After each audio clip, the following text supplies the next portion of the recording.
الحمدللہ رب العالمین والعاقبۃ للمتقین والصلاة والسلام علی نبیہ الکریم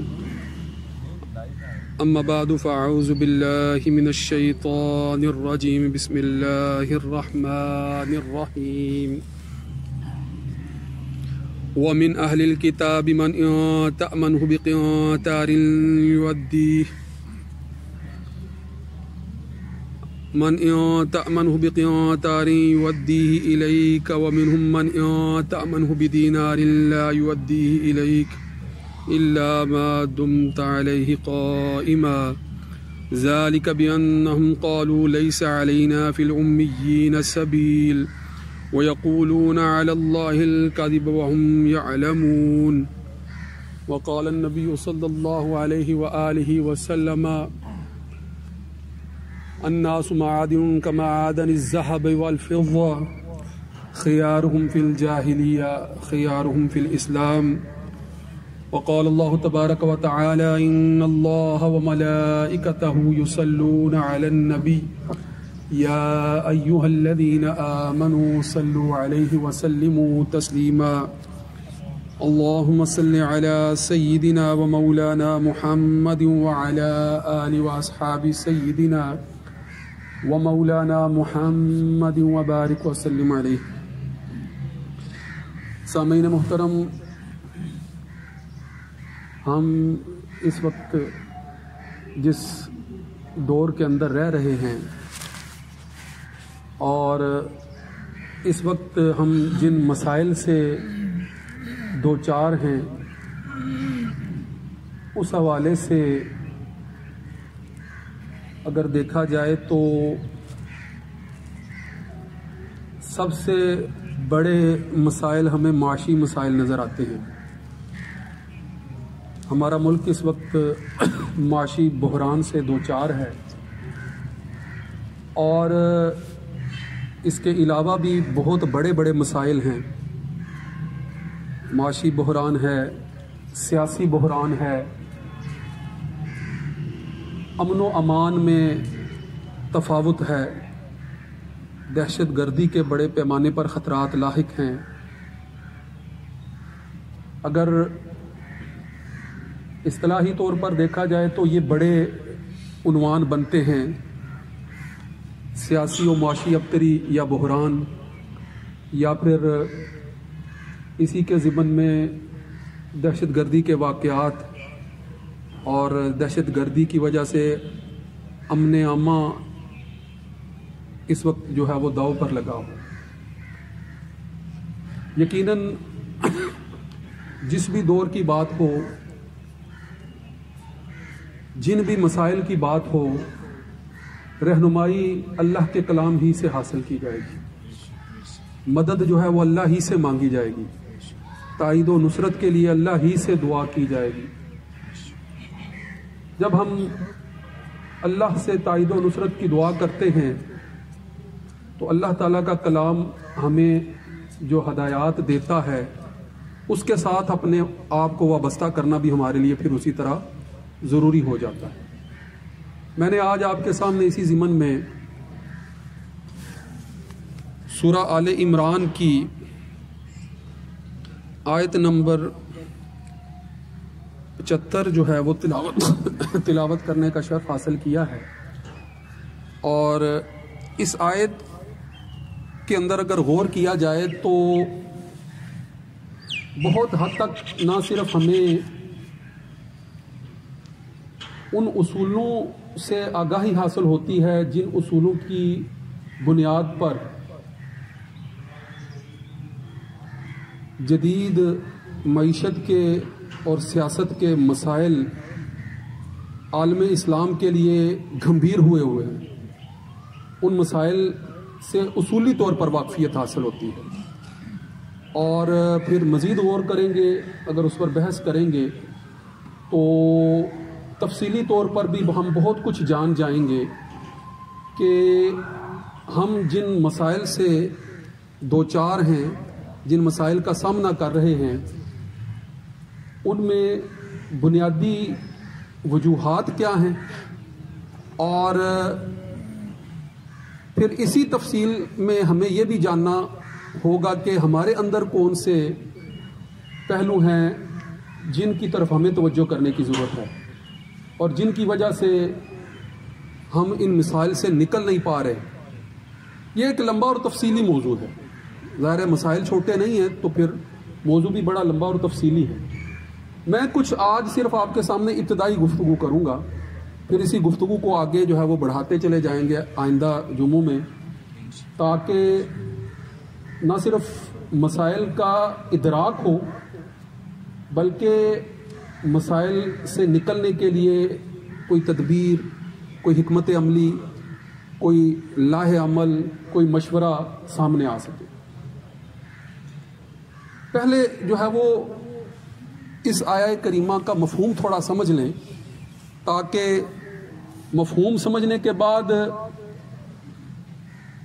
اس مسئلے کی طرف نشاندہی کی جا سکے جو ہمارے معاشی مسائل میں ایک بڑی وجہ ہے.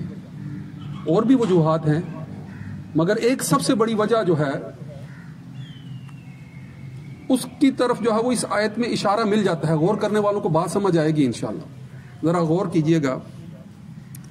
اللہ رب العزت نے فرمایا سورہ آل عمران کی آیت نمبر 75، وَمِنْ أَهْلِ الْكِتَابِ مَنْ إِنْ تَأْمَنْهُ بِقِنْطَارٍ يُؤَدِّيهِ إِلَيْكَ.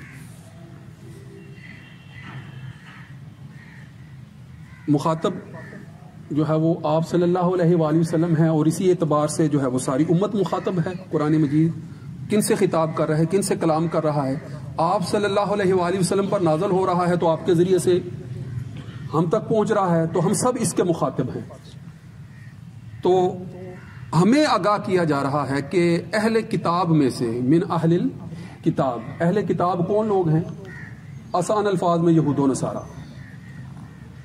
ہم بھی اہل کتاب ہیں، مگر جب قرآن مجید اہل کتاب کہہ رہا ہوتا ہے تو چونکہ قرآن مجید اللہ کی کتاب میں ہی یہ کہا جا رہا ہے، تو اس سے پھر مراد وہ افراد ہیں جو اس کتاب کے علاوہ دیگر آسمانی کتابوں پر ایمان رکھتے ہیں. اور یہ بالعموم آپ جانتے ہیں کہ دیگر آسمانی کتابوں پر جو ایمان رکھتے ہیں ان کے درمیان اور ہمارے درمیان جو ہے وہ سب سے بڑی وجہ محل نزاع یہی ہے کہ وہ ہم تو ان کی کتابوں پر ایمان رکھتے ہیں. یہ الگ بات ہے کہ وہ محفوظ شکل میں موجود نہیں ہے، مگر ہم ان کتابوں کے منزل من اللہ ہونے پر ایمان رکھتے ہیں. اور ساتھ جو ہے وہ آپ صلی اللہ علیہ وآلہ وسلم کی جو کتاب ہے جو آپ پر نازل ہوئی، آخری کتاب اللہ کا کلام قرآن مجید، اس کے نازل ہو جانے کے بعد، اس پر ایمان لانے کے بعد سابقہ کتابوں پر اس اعتبار سے تو ایمان رکھ رہے ہیں کہ وہ منزل من اللہ ہیں، مگر اب ان کی شریعت پر عمل کرنا ہمارے لیے جائز نہیں ہے. ان کی شریعتیں جو ہے وہ منسوخ ہو چکی ہیں، ان پر عمل کرنا ہمارے لیے جائز اب نہیں ہے. تو اس لیے مخاطبین یعنی اس کتاب کے پڑھنے والے مسلمان ایمان والوں سے کہا جا رہا ہے کہ تم دیکھو گے کہ جو اہل کتاب میں سے ہیں ان میں سے بعض لوگ ایسے ہیں، اس میں کوئی شک نہیں ہے، ان میں سے بعض لوگ ایسے ہیں کہ من ان تأمنہ بقنطار، اگر تم ان کے پاس قنطار یعنی بہت بڑی تعداد میں مال و دولت کا ڈھیر ہو نا، ڈھیروں کے ڈھیر، تو ان کو قنطار کہتے ہیں. مال و دولت کا ڈھیر، سونے چاندی کے جواہرات کے خزانے اگر ڈھیر کی شکل میں پڑے ہوئے ہیں تو ان کو قنطار کہتے ہیں. تو اگر تم ان کے پاس مال و دولت کا ڈھیر بھی امانت کے طور پر رکھ دو تو یؤدیہ الیک، وہ آپ کو واپس کر دیں گے. ایسے لوگ ہیں اہل کتاب میں، ایسے لوگ ہیں کہ اگر تم ان کے پاس مال و دولت کا ڈھیر امانت کے طور پر رکھوا دو تو وہ تمہیں واپس کر دیں گے. اور ظاہر امانت کا جب مطالبہ کیا جاتا ہے تو اسی وقت جو ہے وہ واپس کرنا ضروری ہوتا ہے. مگر ساتھ ہی جو ہے وہ تصریح کر دی کہ ہیں ایسے لوگ ہیں، مگر انہی میں ایسے لوگ بھی ہیں، ذرا اگلے لوگ انہی میں سے، وَمِنْهُمْ مَنْ إِنْ تَأْمَنْهُ بِقِنْطَارٍ بِدِينَارٍ، کہ اگر تم ان کے پاس ایک دینار درہم اور دینار جو ہے وہ، درہم جو ہے وہ چاندی کا سکہ اور دینار سونے کا سکہ، ایک سکہ سونے کا، سمجھے ایک تولہ سونا پرانے زمانے کا دینار.